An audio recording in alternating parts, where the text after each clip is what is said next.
Et bonjour tout le monde, on se retrouve cette fois-ci sur Amazon Prime pour vous parler d'un film qui vient de sortir sur la plateforme en France, qui est sorti au cinéma aux États-Unis. Et merci pour les 1000 bits, Luzona. Ce sera au début de la vidéo, je ne couperai pas. On est en plein train de la hype au moment où on enregistre. Grâce à Train de live Luzona niveau 2, qui complété. nous abreuve, je me sens Bah tel ouais. Magic Mike à l'heure actuelle. Euh, tout simplement. American Fiction, un film sorti au cinéma aux États-Unis, multi-nommé aux Oscars, 5 nominations aux Oscars. Évidemment, chez nous, ça sort directement sur Prime Video. C'est bien dommage parce qu'on pense que ce genre de film à Oscar mériterait de sortir dans les salles. Néanmoins, ça me fait un actu streaming, on a grand plaisir à vous en parler. Je commence par la petite fiche technique. C'est écrit et réalisé par un réalisateur qui s'appelle donc Cord Jefferson. C'est sa première réalisation, mais il a Ah, fait des scénarios avant. Et il a reçu d'ailleurs, parmi les nominations aux Oscars, il a reçu l'Oscar du meilleur scénario adapté pour le film. Et précédemment, il avait travaillé sur 2 séries télévisées, et non des moindres, puisqu'il avait travaillé sur Masters of None, sur Netflix, et sur la série Watchmen de HBO, que tu as vu, Nam, je pense, qui est oui, une excellente série, une suite de oui. Watchmen, qui est vraiment mieux que le film de Zack Snyder. Et c'est donc basé sur un roman, puisque c'est le meilleur scénario adapté, qui s'appelle Effacement, et qui a été écrit par Percival Everett. Et d'ailleurs, on va voir que le monde de la littérature est très important dans American Fiction. À la photographie, nous avons Christina Dunlap, qui a commencé par des clips, notamment pour Lizzo et Caroline Polachek, et qui avait fait la photographie d'un film qui s'appelle Cha-Cha Real Smooth, qui avait eu une petite hype à sa sortie. Au montage, nous avons Hilda Razula, qui avait travaillé sur des séries comme Transparent ou Our Flag Means Death, et plus récemment sur la comédie Moving On. Beaucoup de femmes d'ailleurs au crédit, puisqu'il y en a également une compositrice, Laura Karpman, qui a fait ses armes sur des téléfilms jusque dans les années 2000 et qui a un petit peu percé ces dernières années. Notamment, elle a fait la BO de Lovecraft Country, donc encore une très bonne série, et la BO de Miss Marvel et du film The Marvels. À la production, a signalé qu'on a un producteur délégué, Ryan Johnson. Donc voilà, Ryan Johnson, toujours dans des bons plans, hein. Depuis Star Wars épisode 8, il n'arrête pas. Il travaille notamment beaucoup avec Netflix sur les suites d'À couteau tiré, puisqu'il a sorti Glass Onion. Hmm. Et voilà, encore une fois, un de ses films qui est nommé aux Oscars. Pendant que J.J. Abrams, lui, que fait-il? On ne sait pas. Je sais pas. Voilà, on ne sait pas. Au casting, nous avons Jeffrey Wright, qu'on adore voir dans tout un tas de films, Oui. dans tout un tas de séries, notamment Westworld. Nous avons Ah, Tracy incroyable dans Ellis Westworld. Ross, nous avons John Ortiz, nous avons Eric Alexander, nous avons Leslie Uggams, nous avons Adam Brody, nous avons Keith David, célèbre second rôle afro-américain qu'on aime. Pareil, dès qu'il apparaît à l'écran, je suis très heureux. Nous avons Issa Rae, qu'on aime beaucoup. Nous avons Sterling K. Brown, qui a été nommé à l'Oscar du meilleur second rôle, et qui a effectivement un rôle très intéressant dans le film. Et donc voilà, American Fiction. Alors, est-ce que ça parle de fiction américaine, Nam? Oui. Et ça parle plus que de fiction américaine, parce que le film est une fiction, et le personnage principal de Jeffrey Wright, c'est le docteur Thelonious Ellison, qui est un docteur en littérature et qui également est un écrivain, écrivain de fiction. Voilà, donc c'est son boulot, c'est effectivement d'écrire de la fiction. Dans le film, il est surnommé Monk parce que Thelonious Monk. Oui, le Voilà. pianiste de jazz, hein. C'est quelqu'un de plutôt lettré qui vient d'une famille plutôt aisée de la bourgeoisie américaine. Et donc voilà, c'est quelqu'un qui vient quand même d'un milieu social plutôt aisé et qu'on nous présente comme ayant un certain tempérament parce que voilà, il fait au début du film, il fait un cours sur la littérature américaine et le titre du cours ou le titre du livre, je ne sais plus, a le mot, le N-word, du coup que je vais pas prononcer sur Twitch, Mais oui, parce qu'on peut se faire ban. oui. Et il y a une de ses élèves qui lui dit que ça la met très mal à l'aise. Voilà, c'est elle. C'est une woke à Ça la- cheveux bleus, hein, donc on peut le dire. C'est ça. Une féministe à cheveux bleus qui dit que ça lui met très mal à l'aise l'utilisation de ce mot et la présence de ce mot. Et lui qui dit bah écoute, si on veut étudier les trucs, faut s'habituer à la présence de ces mots. On est au courant que c'est raciste et que c'est pas bien. Surtout Pourtant, qu'il ils il existent. fait un cours sur la littérature C'est ça. du sud des États-Unis. Donc C'est ça. vraiment, il peut pas y couper. Et il lui dit C'est aussi, c'est là où ça devient déjà très acide, si moi ce mot ne me met pas mal à l'aise, je pense que ça peut aller pour toi. c'est ça. Surtout que, bah, en plus, c'est dans le cadre d'un cours. C'est pas utilisation du mot comment pour être raciste et méchant. C'est pas. ils utilisent le mot, enfin c'est un mot qui C'est était descriptif, utilisé quoi. à une époque de manière normale, Hmm. comme certains mots en France étaient utilisés pour désigner certaines populations qui aujourd'hui ne sont plus du tout utilisées. Sachant que nous, on s'abstient de le dire, même de manière descriptive, là, Mm, du fait des conséquences de Twitch, et oui, c'est un mot qu'on ne dit pas en général, mais euh, c'est ça. si on peut éviter, on évite. Donc nous, on est entre les deux, quoi. Déjà, ce qu'on peut dire Hmm. à partir déjà de ce début de film, c'est que c'est un film qui va quand même poser des questions qui sont plutôt intéressantes Ouais, sur les œuvres, la manière d'écrire les œuvres et ce dont les œuvres peuvent parler. Ce qui est cool déjà, moi c'est complètement méta et j'aime beaucoup ça. Et donc il va aller, et il s'avère que voilà, lui il vend des livres, enfin il vend peu de livres, mais apparemment il écrit des trucs qui sont très bien, mais qui se vendent pas. Et qu'est-ce qui se vend?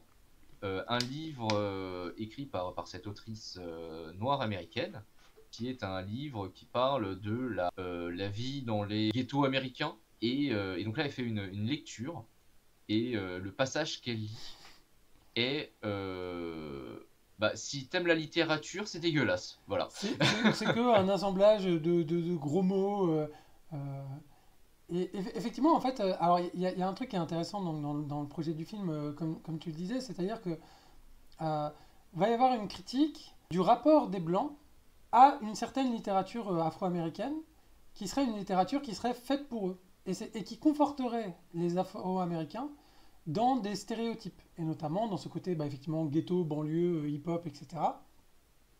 Alors que lui, Monk, il fait de la littérature, il estime faire de la littérature assez classique.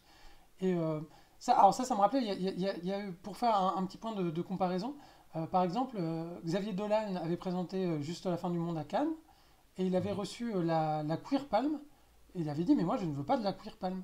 Je ne suis pas un réalisateur Mhm. LGBT, je ne fais pas des films LGBT, je fais des films comme tout le monde. D'ailleurs, un peu plus loin là dans le film, il va trouver ses romans au rayon afro-américain Oui, et ça va pas lui plaire du tout. Et c'est toujours une position qui, moi, je trouve est très intéressante parce elle est ambiguë. C'est-à-dire que tout à d'un fait. côté, effectivement, euh, le fait de faire une queer palm, c'est le fait de vouloir mettre en valeur un cinéma LGBT qui par ailleurs, manque un petit peu d'écho et de représentation. Donc c'est Mm. ça l'idée. Mais effectivement, si on pousse ça, la logique de ça, bah, ça devient une espèce de ghettoisation où finalement les films LGBT n'auraient plus le droit de citer parmi les films généraux. Donc en fait, il y a la volonté, donc à travers, là je prenais l'exemple de Xavier Dolan, mais du personnage dans le film, de peut-être dépasser cette étape-là. Donc en fait, de prendre les woke par leur gauche, quoi, d'une certaine manière, qui pourrait être vu d'un autre côté comme des positions un peu rétrogrades ou conservatrices. Parce qu'en fait, le point de vue de Monk aussi dans le film, bah, ça reste aussi un point de vue bourgeois. Et C'est ça ça. reste aussi un point de vue d'un gars qui veut être admis dans des cercles littéraires bourgeois normés et être dans la norme. Donc il y a toujours cette tension entre les deux. On en avait parlé un peu aussi au moment du film sur Bayard Rustin notamment. Voilà à quel point être intégré dans la société, c'est à la fois une forme d'acceptation et à la fois une forme d'aliénation. Et donc, bah voilà, le film prend ce sujet à bras le corps, le prend de manière intelligente puisque le film va faire un peu une mise en abîme. En fait, on comprend bien que c'est donc à la base c'est un livre, donc c'est l'écrivain qui nous parle, mais là c'est le réalisateur scénariste qui nous parle à travers son personnage d'une certaine manière. Et le fait de le faire comme ça, de manière un peu détournée, est déjà une manière assez élégante de le faire, et le fait d'être, bah, pour le coup, l'un des principaux concernés par la question, fait que effectivement c'est très riche de sens, quoi. Oui. Et donc on peut revenir vite fait sur en fait les livres qui marchent, Ouais, afro-américains en tout cas. En fait, c'est les livres qui vont parler bah, c'est ça, de la misère. Mais sachant que du coup, on a une vision qui est très, bah, c'est un peu Victor Hugo, Zola et les Goncourt chez nous, tu vois, c'est-à-dire des bourgeois qui écrivent sur la misère. Ah là là, mon Dieu, c'est horrible. Et puis derrière, t'as d'autres bourgeois blancs qui vont lire ça en se disant ah là là, mon Dieu, c'est horrible, et en même temps se donner un peu bonne conscience en lisant ça. il y Quelque a un chose que personnage le film dans le dénonce. film qui est très chouette, qui est l'agent de Monk, et il Mm, dit, j'ai noté la phrase, c'est les blancs pensent vouloir entendre la vérité, mais ce qu'ils veulent, c'est soulager leur conscience. Et en fait, c'est cette ça. littérature précise, commerciale, serait là en fait pour soulager leur conscience. C'est pas rien de dire des trucs comme ça. Bah oui, oui, et en même temps, c'est quelque chose qu'on peut voir aussi en tant que spectateur, parce que dans les drames, qui est un genre que j'aime pas d'ailleurs, le but des drames, c'est quand même de montrer des gens vivre des choses horribles, pour que derrière, tu pleures un peu pendant le film, et après derrière tu te dis: «Ah heureusement que la vie est pas comme ça», et comme Hmm. tu te sens un peu heureux. Heu, bon voilà, je trouve pas que c'est forcément une très bonne manière de se divertir, je trouve. Et puis surtout voilà, il y a un côté très, misérabiliste et voyeur, qui moi me gêne un peu, là-dedans. Après, c'est pas forcément là-dessus que le film s'attaque, c'est plutôt sur le fait que cette vision misérabiliste est une vision fantasmée de la misère, et qui n'est pas forcément réelle. C'est plutôt ça qui va déplaire à Monk aussi. Hormis Hmm. le fait que c'est pas très bien écrit, c'est aussi le fait que c'est pas très honnête non plus. Et que ça enferme aussi toute une population dans un type de fiction. Et moi, par exemple, c'est marrant, en ce moment, ils rediffusent la série, pour parler plus du côté LGBT, la série It's a Sin sur c'est France 2 ou France 3, je crois. Et c'est une série sur les homosexuels et la vague de sida. Et en fait, moi, typiquement, j'ai regardé la série, en fait, je n'en peux plus des films avec des homosexuels qui meurent du sida. Vraiment, je n'en peux plus. D'ailleurs, il y avait une pièce de théâtre qui avait un peu pris le contre-pied de ça, qui s'appelle Angels in America, qui a eu une finalité plus positive. Et effectivement, moi je comprends que des Afro-Américains puissent se sentir totalement réduits à ce type de représentation, en fait. Oui, oui, parce qu'en plus, bah, c'est. Bon, du coup, on n'a pas pas que le texte que l'autre lisait avant. C'est des gens qui savent pas parler, en fait. Mhm. Qui font quatre fausses phrases, qui savent pas conjuguer des verbes. On est vraiment sur ouais, des clichés assez violents en plus Mhm. par rapport à ces populations. Donc là, on découvre la famille de Monk. On peut le préciser, il a été mis à pied. Enfin, on lui a Oui, dit d'aller prendre des vacances, donc il retourne dans sa famille. Donc avant, il était un peu déprimé, et là, il retrouve effectivement donc, sa sœur et sa mère. c'est ça. Sa sœur qui est récemment divorcée et sa mère qui commence à avoir des problèmes de mémoire. Mhm. Donc Alzheimer, hein, voilà. Et d'ailleurs, voilà, petit aspect du coup du film qui va s'amener tout doucement, c'est que le film parle de récit misérabiliste, et la vie de Monk est aussi un récit misérabiliste. Mhm. Parce que clairement, on le prend au pire moment de sa vie, hein. Vraiment, il va lui arriver des trucs vraiment pas très très rigolos. Après, là où ça va pas être dans mon sens, misérabiliste, c'est vrai que le mot est un peu fort. Ça voudrait dire qu'il se gargariserait un peu de sa misère. Alors Oui, que non, là, je en vois ce que je fait, veux dire, lui, oui. on le voit pas du tout effondré. On le voit très, Non. très en lien avec ce qui se passe, très fort par rapport à ce qui se passe, et justement en train d'essayer, par ailleurs, de poursuivre ses activités littéraires et de combattre ces stéréotypes qu'il n'aime pas à sa manière. Donc, d'ailleurs, bon, on peut le dire. Donc ça, c'est l'élément dont je parlais, hein. Il va retrouver ses livres Mm. effectivement dans la section African American Studies, ce qui va pas lui plaire. Et effectivement, sa sœur, donc, qui avait une maladie, euh, se savait condamnée à un moment qu'elle allait en gros avoir une défaillance cardiaque. Sa sœur meurt, et on pourrait se dire tiens, on va tomber sur un film de deuil. Et en fait, comme ça se fait beaucoup en ce moment, hein, les films de deuil, les romans Mhm. de deuil, il n'y a que ça. Et le film va pas du tout nous montrer un personnage effondré psychologiquement.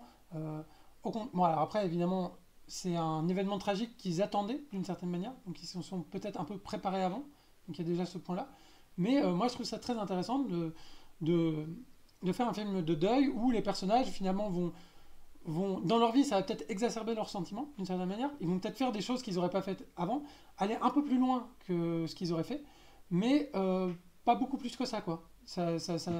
Il n'y a pas d'effondrement psychologique du personnage. C'est-à-dire que bah, Monk qui va être bah, c'est-à-dire tu sentais que le mec voilà, il avait un certain tempérament, Mhm. et qui peut t'envoyer des fions à la gueule si s'il est vénère. Et là, tu sens qu'il est quand même, il est quand même plus casse-couille Ouais, que ce qu'il était au début du film, oui, à oui. partir de ce moment-là. Surtout que les ennuis vont s'accumuler, c'est-à-dire que la sœur s'occupait de la mère, et la mère va de moins en moins bien, et du coup, ils veulent la mettre en maison de retraite, sauf que ça coûte une blinde. Il s'avère que le frère, malheureusement, ne participe pas aux dépenses, alors qu'il a pas trop l'air d'avoir de problèmes de sous, mais il veut pas en entendre parler. Il fait de la chirurgie esthétique, donc. Et on voit qu'il a une consommation de drogue qui, a priori, indique un certain niveau de vie. Euh, mais bon, voilà. En fait, le frère fait un peu son connard. Ça va être expliqué plus tard Ouais. pourquoi il est aussi distant aussi avec le reste de sa famille. Et du coup, Monk est un peu seul avec sa mère et les graves problèmes causés par sa maladie. Il va rencontrer une dame, Oui, oui, à la voilà. voisine. Oui, il va rencontrer la voisine de la mère, Petite avec romance qui commence. qui commence, ouais, une petite romance qui va commencer. Bah, il est quand même très frustré dans sa vie actuelle, il a besoin de thunes, ça se passe pas très bien, sa sœur est morte, sa mère va mal, etc. Et de frustration et de rage, il va décider de se lancer dans l'écriture d'un livre, et il va écrire le type de livre qu'il déteste, dans une séquence que moi je trouve la meilleure du film, Oui, je suis d'accord aussi. une séquence extrêmement inventive. C'est dommage qu'on n'en ait pas plus comme ça Avec Kiss dans le film. David, oui, bah oui, où réalité et fiction vont se mélanger, puisqu'en fait ces personnages vont apparaître devant lui, et en gros il va les diriger un petit peu comme si c'était des acteurs de théâtre, quoi. Sauf qu'en C'est fait il ça. est en train d'écrire leur dialogue. Et donc on voit que c'est une scène, bah c'est scène typique, un fils tombé dans la délinquance, qui a certainement fait de la prison, qui retrouve son père, qui est un gros connard. Voilà, on est un peu sur c'est un peu du Lovecraft Country en moins bien écrit. Euh, Pas bien écrit du tout d'ailleurs, parce qu'il fait exprès de... Justement il se demande comment je vais forcer le trait et rendre ça encore plus caricatural, quoi. C'est ça, et il s'est dit vraiment, je vais écrire le truc le plus nul à chier, bas du front, et voilà, qui pousse la misère, tous les curseurs à balle, et pour se foutre de la gueule un peu des autres, et puis moi ça va me défouler. Et cette scène, voilà, qui est très sympa, où tu vois les personnages qui parlent, des fois ils vont s'arrêter, ils vont se retourner vers lui, ils vont faire je dis quoi après? Ce qui est très sympa, je trouve, d'un manière de présenter le truc. Et ce qui renvoie aussi à une de ses méthodes d'écriture, où lui il dit qu'il crée des personnages et après il imagine les mettre ensemble et les faire parler. Hmm. Et donc on est vraiment là-dessus. Et c'était très bien, voilà. Avec son agent, donc ils vont essayer de... Mm. Il va convaincre son agent d'envoyer ce livre pour essayer de faire donc une espèce d'imposture littéraire, quoi, d'une certaine manière. C'est Et ça, c'est là où il y a vraiment le moteur comique du film qui va arriver, c'est-à-dire que bah, tout le monde va adorer, quoi. c'est ça. Et alors à savoir qu'au début, ouais, l'agent, comme tu disais, comme tu as dit plus tôt, ne voulait pas le publier, Ouais. parce qu'il trouvait que c'était un livre qui pouvait être dangereux. Et parce que voilà, avec voilà, tous les stéréotypes Hmm. qu'il amène. Et sachant qu'il le présente pas sous son vrai nom, il ne présente pas le livre sous son vrai nom, et il leur dit, tu leur envoies et tu dis rien, et s'ils comprennent pas la blague, et pas tant pis pour eux. C'est ça. Ce qui est évidemment un effet un peu collatéral, j'imagine, quand même, de son deuil de se lancer dans un truc aussi Mm. qui correspond pas vraiment à son éducation par ailleurs. Euh, D'ailleurs, à ce moment-là, il doit rencontrer un réalisateur d'Hollywood qui serait intéressé par le rencontrer. A d'ailleurs réussi, il fait croire que il a fait de la prison et qu'il est toujours recherché par la police. Et Oui, donc il lui dit et c'est viens pour un ça peu en qu'il... jogging et tout. Et il fait mais là t'as pas du tout l'air d'un délinquant, ça va pas du tout marcher. Et il va rencontrer le réalisateur qui est joué par Adam Brody, qui va tout de suite lui faire un check en lui disant yo mon frère. Et Oui, oh ce qui là est là. extrêmement déplacé. Et moi j'étais mort de rire à ce moment-là parce que en plus, ce qui est très drôle, c'est que lui, il lance son imposture littéraire, ça marche très très bien, mais en fait, il aurait envie que ça marche pas, et en fait, il est Oui, effondré intérieurement que ça marche à chaque fois, et il se retient, tu sens, en fait, et là, Jeffrey Wright est trop fort, parce qu'en fait, on a un personnage qui joue un rôle, et donc en tant qu'acteur, il se régale, et tu vois dans ses mimiques, comment il se retient de ne pas exploser, de ne pas leur mettre un pain à chaque fois, quoi. ouais, il est vraiment effondré par la connerie des gens qui comprennent pas que c'est de la connerie. Et puis surtout, à chaque fois, il en rajoute, quoi. Ouais, c'est ça. En même temps, il joue le jeu parce qu'on lui propose quand même beaucoup d'argent. Ouais, On ouais. parle de 750 000, je crois, un truc comme ça. À un moment, il parle même de 4 millions, hein, Ah ouais, pour donc les ouais, droits non, non, du film, je crois. pour le film, ouais, voilà, si Ouais. je le livre, après c'est le film. Donc vraiment, bah, tout l'argent dont il a besoin, là, ça pourrait tomber. Mais par contre, il se dit, mais qu'est-ce qu'ils sont cons en face. C'est ça.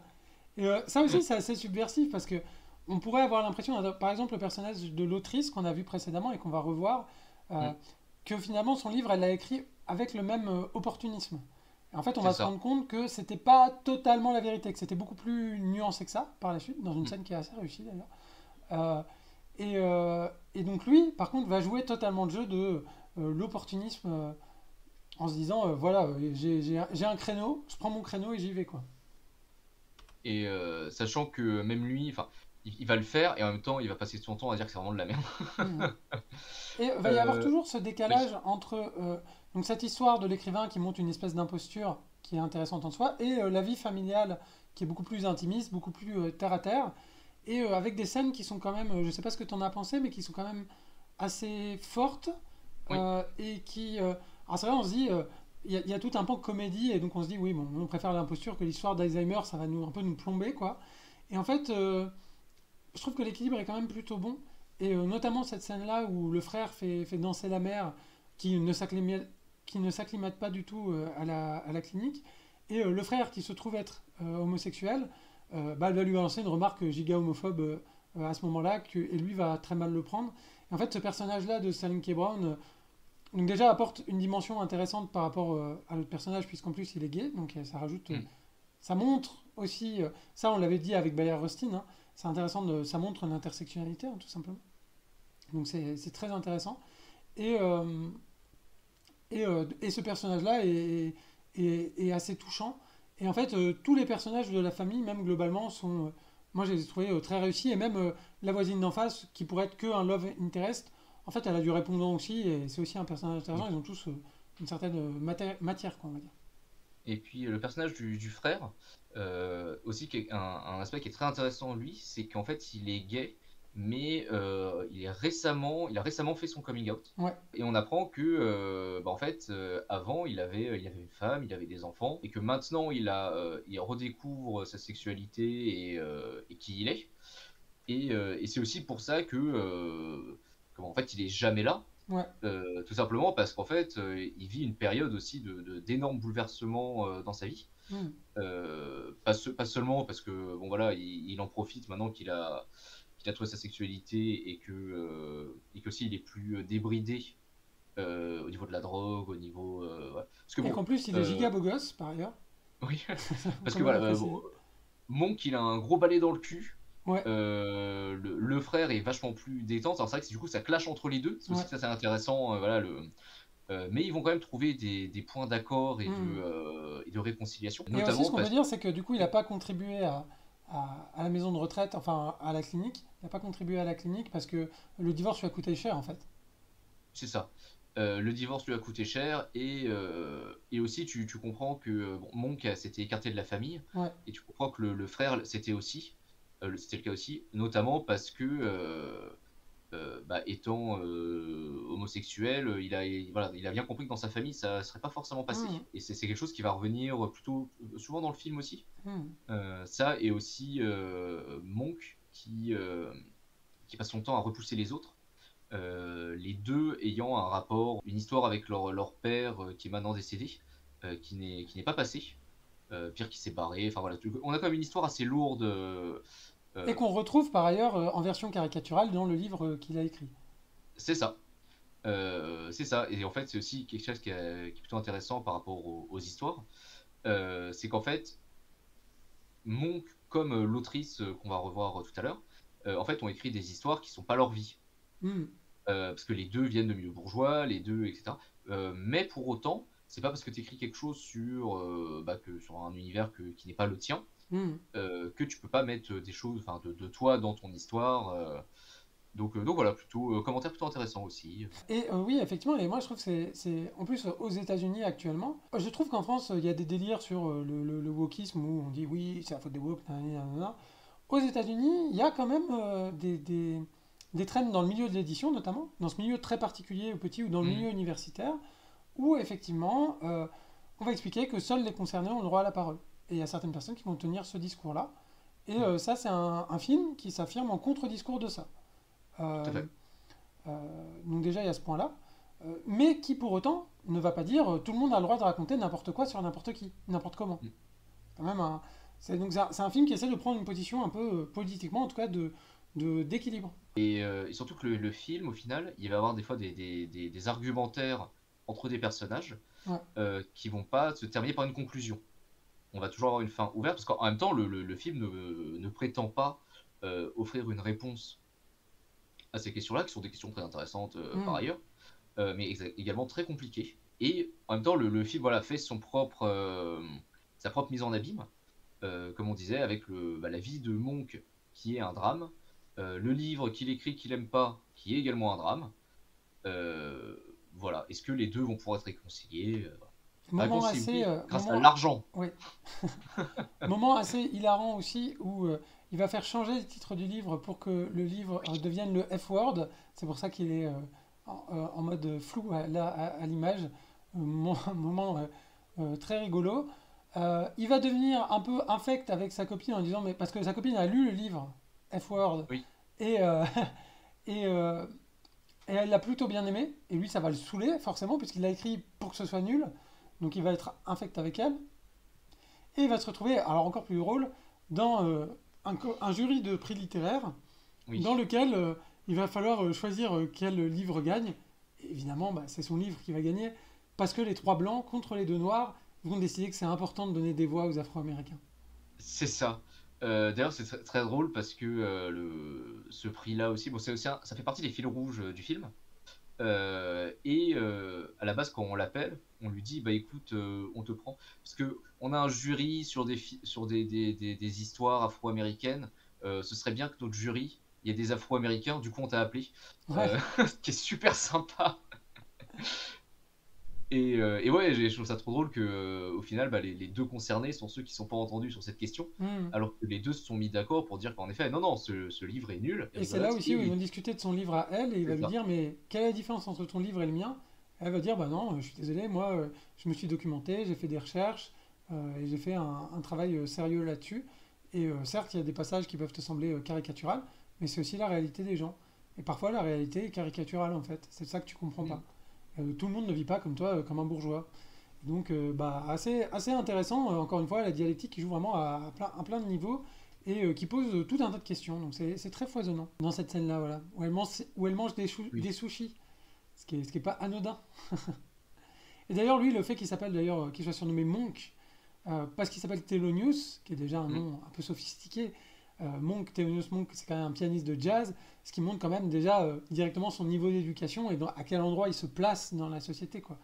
C'est... Oui, parce que tout le monde n'écoute pas Thelonious Monk, hein. Et puis surtout, Thelonious Monk, on peut en reparler aussi, c'était pianiste de jazz, et il faut savoir que le jazz à l'époque était souvent joué par des noirs et écouté par des blancs. Ouais. Donc une famille noire qui écoute du jazz, c'est aussi un certain niveau d'éducation. Hmm.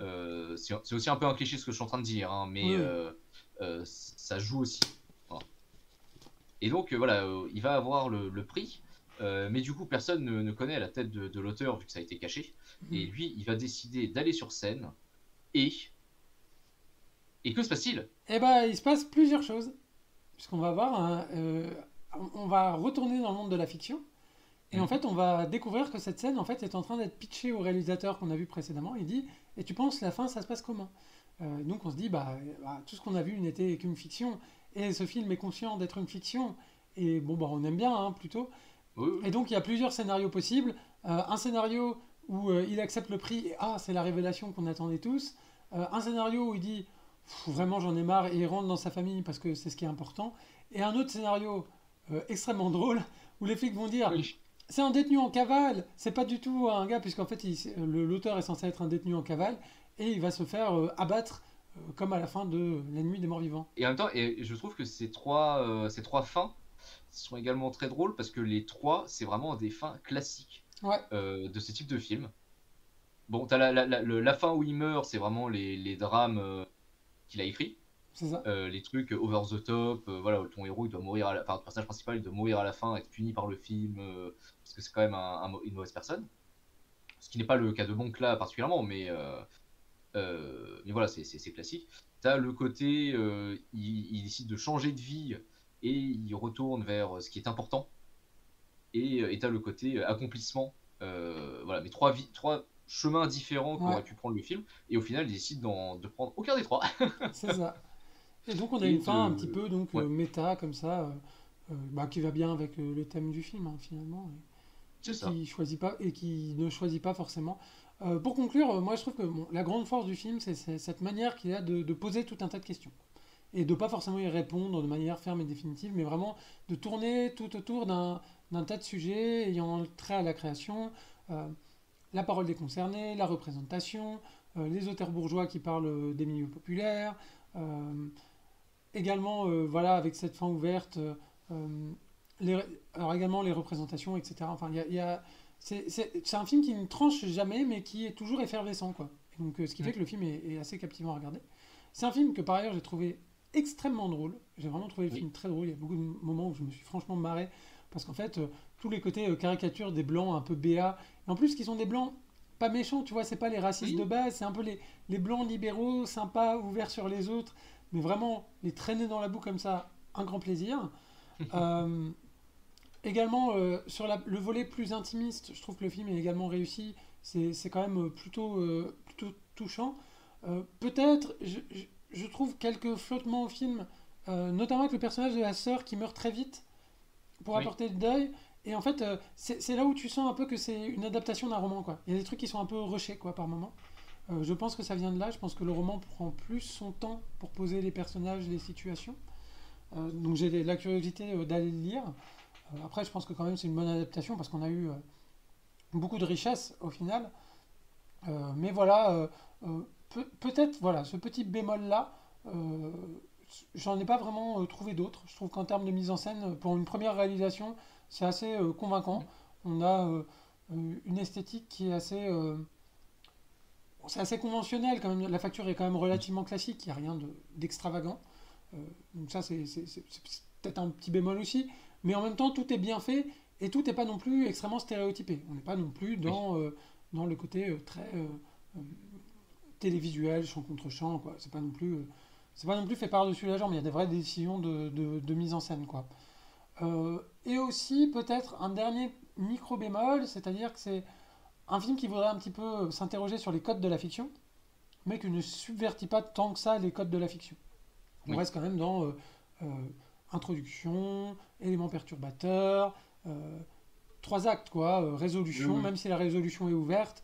Euh, Parfois, quand il y a des moments émouvants, bah, quand même la bande son, qui est plutôt jazzy et plutôt sympa et entraînant, Mm. n'évite pas quelques violons. Donc il y a quand même quelques scories d'académisme qui ne vont pas forcément avec le fond du sujet du film. Voilà, ça aurait pu aller plus loin, mais c'est quand même un très bon film que pour ma part je vous recommande à toi, Nam. Bah oui, oui, je trouve ça très bien aussi. Par contre, c'est vrai que du coup, vu que c'est un premier film. J'aurais aimé plus de folie. En général, les premiers films, c'est aussi le moment où tu peux Où t'en tenter mets des trop, trucs. quoi. Comment? C'est un peu les premiers films, pour moi, c'est le moment où t'en mets trop. Où vraiment C'est ça. et du coup, c'est ceci qui fait que ça subvertit un peu la structure. C'est-à-dire que ça part effectivement un peu dans tous les sens. Après, je pense que c'est un scénariste très talentueux. Et je pense qu'il est en pleine maîtrise de ce qu'il fait. Et c'est vrai, ce qu'on peut lui souhaiter, c'est peut-être Oui, de se lâcher un petit peu plus. c'est ça. Là, Mais c'était bon, peut-être un petit peu trop maîtrisé, justement. après, pour un premier film, Euh, c'est normal qu'il essaie aussi de rechercher de la hmm, maîtrise. Et il fait quand même ça dans un contexte mais, hollywoodien. Donc, bon, mais moi, parce je que le tu vois, genre comprends aussi. la scène dont on parlait, là, la scène de l'écriture, Ouais, voilà, qu'on dit encore meilleure scène du film pour nous. ouais, C'est vrai que cette scène arrive au début du film. Et c'est vrai qu'elle te relance d'un coup le film. Et du coup, ouais. moi j'étais tout excité. Ah, qu'est-ce qu'il va y avoir par la suite? Et bah, il n'y a plus trop d'idées comme ça, Ouais. malheureusement, avant les multiples fins à la fin de film. Donc c'est vrai que c'est voilà, un petit peu déçu quand même. C'était bien, mais un petit peu déçu. Surtout que Euh, sur des structures un petit peu méta comme ça, bah, quand on a vu les films de Charlie Kaufman par exemple, ça va oui. beaucoup plus loin dans les couches, les niveaux de la réalité, etc. C'est beaucoup plus foisonnant à ce niveau-là. Après, là, c'est ce qui fait que ce film-là aussi est sans doute plus intelligible, ce qui n'est pas Mm, forcément une mauvaise chose, puisque c'est un sujet quand même relativement casse-gueule. C'est-à-dire c'est un c'est sujet vrai. où tu peux vite dire des bêtises, vite essayer d'affirmer des choses, et là, voilà, on reste toujours un petit peu en suspension aussi. Donc voilà. Après cette conclusion, nous passons aux traditionnelles recommandations. Nam, as-tu un film à nous recommander? Alors j'avais pris une série. J'ai la boîte ici. Mais c'est littéralement un des premiers trucs dont tu as parlé. C'est très drôle. Et tu savais que c'était le scénariste ou pas? Mais pas du tout. Eh ben, c'est amusant. Mais pas du tout. Mais c'est marrant. Du coup, ouais, la série Watchmen, qui est la suite, pas du film, mais bien de la BD, Ouais, qui est très intéressante, que j'ai pris en fait parce que les deux ont un discours, une réflexion sur le racisme et la représentation du racisme, que American Fiction et la série. Et bon, bah du coup, c'est le même scénariste, donc bah, c'est peut-être normal qu'il y ait des eh points ben oui, communs. oui, oui. Bah non, mais c'est bien, tu Entre- l'as senti, quoi. Bah ouais, c'est marrant. Ouais, ouais, c'est rigolo. Mais du coup, ouais, le série Watchmen, qui est une des séries les plus inventives de ces Ouais, dernières années, c'est vraiment je vous la, incroyable. je vous la recommande vraiment chaudement. Surtout que, Je recommanderais quand même d'avoir lu peut-être le comics Watchmen avant. ouais, Euh, ouais, quand même. parce Parce que que vous avez pas lu. ça élabore sur cette base-là. Et déjà, la base est très foisonnante et très complexe. Ouais. Et on pourrait peut-être être un petit peu perdu dans cet univers en s'y retrouvant directement. Voilà. Sachant que lire le comics Watchmen est toujours une bonne idée dans tous les cas. Donc Hmm. lisez-le si vous ne l'avez pas lu. Et, euh, et du coup, la série, elle a été en plus. Elle a pré-shot des événements qui allaient arriver. Ouais. Comme. Oui, Everything All at Once. Très très bien. Très très bien. Ouais. Est-ce J'ai le qu'on Blu-ray l'a juste déjà ici. recommandé, Everything Everywhere? Oui, sur les niveaux de narration et sur les relations familiales, parce que là, c'est vrai qu'on n'en a pas forcément parlé, mais dans la relation avec la mère, il y a un truc qui joue aussi. Où la mère, elle est Oui, un peu infecte avec eux, mais c'est parce qu'elle est malade. Et en même temps, tu sens qu'elle les a construits. oui. Au-delà de les avoir affrontés, elle les a construits en tant qu'individus. Et donc voilà, Watchmen à voir. Ouais. De mon côté, une comédie de 2014 qui s'appelle Dear White People, qui se passe dans une Ah, université. Dans cette université, les Afro-Américains fondent une espèce de club et fondent une émission qui s'appelle Dear White People. Et les Blancs, comment ils vont répondre à cette émission? En faisant une soirée blackface.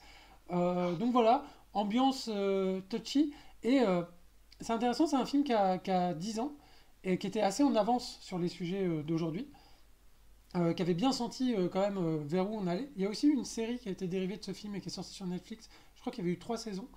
Et surtout une comédie très drôle, quoi. Moi, je vous le recommande il y surtout. a 4 saisons, hein. Voilà, 4 saisons, ok. Je Du rajoute de coup, ma liste. une comédie vraiment, vraiment hilarante par ailleurs. Moi, c'est surtout pour ça que je vous le recommande. Et un petit peu précurseur, voilà, de tous les sujets qu'on peut avoir aujourd'hui. Donc, Dear White People, c'est de Justin Simien. Si vous êtes arrivé jusqu'à la fin de la vidéo sur YouTube, merci beaucoup. N'hésitez pas à liker, à partager, à vous abonner, à en parler autour de vous. Ça nous fait super plaisir. À bientôt pour un nouvel Actu Streaming.